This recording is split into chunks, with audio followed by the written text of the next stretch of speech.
E como é que foi pra você? Como é que tu virou psicoterapeuta? Como é que foi a tua história lá como criança e tudo mais? Então, eu não fui uma criança sofrida. Meus pais muito legais, mas teve o evento do meu irmão, que era mais velho, né? E ele tinha paralisia cerebral. Então, ele era aquela criança que a casa inteira girava em torno dele. Tinha que ser, ele tinha que ser cuidado para tudo, né? Era 100% dependente.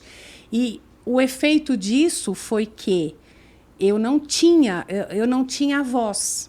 Por exemplo, se eu falasse, mãe, eu não estou bem, ai, filha, acho que ela não aguentava. Eu entendo. Hoje não, né? Óbvio que, mas mesmo lá atrás, quando eu fui crescendo, eu fui entendendo. Então, eu vesti também a camisa e cuidava do meu irmão, como todo mundo. Mas eu fiquei a responsável por levar a alegria. Né? Assim, não que ele não desse alegrias, Eu mas entendi. eu que ia casar, eu que Aham. ia dar os netos, eu que ia fazer faculdade, eu que era a cota, né? E se eu reclamasse de alguma coisa, filha, olha o teu irmão. Poxa vida, você não tem do que reclamar, sabe? Então, eu tinha uma angústia, eu tinha dores emocionais. Meu pai supriu em grande parte, porque a minha mãe era professora do meu irmão na CD. Então, eu só via minha mãe à noite. Ela chegava arregaçada, dava banho nele, dava o jantar e caía morta na cama. Então, ela dava o que ela podia para mim. Né? Então, não é que eu tenha sofrido negligência, foi situacional. Mas eu imagino com quem acontece que é de propósito, porque eu tinha dores, eu sentia falta da minha mãe. E vou te falar, Ah. quando nasceu a minha filha, eu tive muita inveja dela. Isso eu nunca falei em lugar nenhum. Por que você teve inveja? Porque ela tinha o tratamento que Aham. que eu nunca tive. Por um lado, eu achava legal que meus pais fizessem tudo para a neta. Mas eu olhava, eu falava, quanto que eu desejei Entendi. que me pegassem no colo, que me abraçassem, que falassem para mim como é que o que você quer que a mamãe vai dar, a mamãe vai ficar só com você. É bem Eu não corajoso tive admitir isso. Pois Caramba, é, mas isso eu é... trabalhei muito isso em mim, em terapia, né? E aí para poder superar, né? Porque não, eu rejeitava aquele sentimento. Mas como os sentimentos existem, a gente é inegável e a psicologia hoje está sendo muito mais valorizada, porque as pessoas estão tomando consciência da importância da saúde mental. Aham. Tá Que antes era coisa para devagarzinho. doido, né? Isso, devagarzinho tá deixando de ser tabu. Não, Né? pior que isso é verdade. Quando comecei a fazer terapia, expliquei na minha terapeuta sobre eu não gostar do Natal e dentro do Réveillon.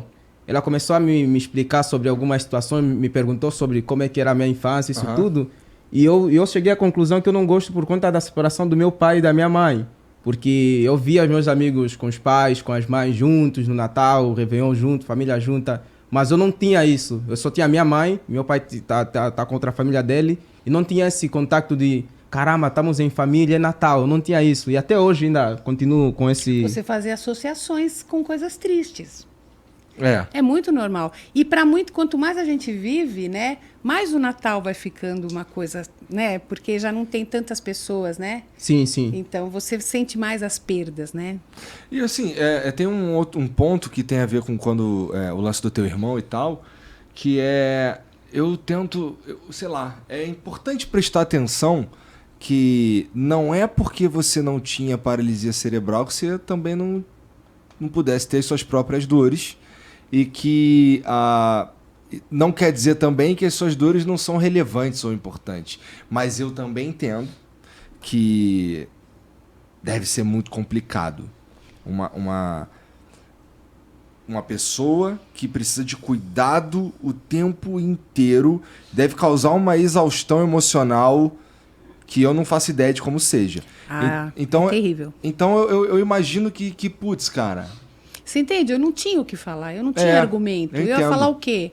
Não, eu quero igual, fazer birra. Aham. Não dava, entendeu? Então, eu queria ser psicóloga para ver a pessoa entrar no meu consultório e eu falar para ela, fala, o que te aflige? Né? Eu queria acolher a dor.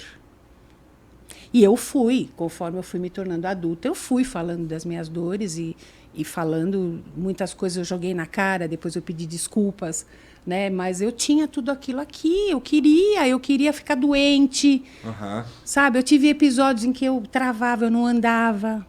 Depois eu tomei a consciência que eu estava paraplégica, que nem ele, tetraplégica, para ver se eu tinha atenção. É muito maluco, né? Só que a hora que você vai crescendo, você vai elaborando tudo aquilo, óbvio. Meu irmão morreu em 2000, nossa. A minha mãe teve a síndrome do ninho vazio, ela não tinha função. Ela passou a vida inteira cuidando de um bebê. E aí ela se voltou para mim, me infantilizando para cuidar de mim. Falei, mãe, eu não tive esse papel até hoje, agora não dá mais.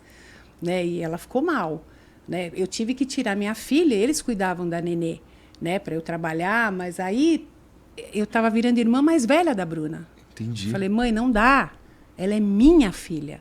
Você fez seus erros e acertos com a gente, agora é a minha vez. Eu tenho que aprender a ser mãe. Cacete, tem que aprender. Caramba, não adianta. Verdade. Né? É Então, verdade. tudo isso, mas não é tudo com carinho, era tudo com... E quando meu irmão morreu, isso eu até já falei em podcast, que a minha mãe chorava, que eu achei que a minha mãe fosse morrer. De tanto que ela chorava. Hoje ela tem Alzheimer, e eu acho que ela quis esquecer mesmo, porque foi morrendo todo mundo, só ficou eu. Né? E aí, depois de anos, ela chorando, anos, mas não tô brincando. Nossa, você tá falando de anos. Tô falando, ela ficou uns 3 anos, assim, de chorar, que eu falava, mas ela não vai aguentar. Como é que aguenta? Tanta dor, tanta saudade. Eu tinha muita dó. Eu queria ajudar, mas não tinha como, né? E aí, um dia, eu cheguei lá e ela... Eu quero morrer. A vida não tem sentido, eu quero morrer. Aí, eu fiquei muito mal. Aí, eu sentei com ela e falei, mãe, eu vou te falar uma coisa. Eu amo você, mas...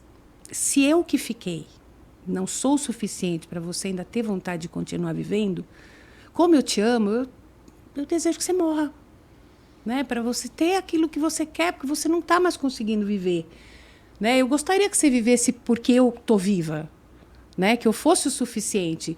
E não é melodrama, é uma coisa que, porra, sabe, eu quero morrer, isso é muito triste. A gente não pode esquecer do filho que está vivo.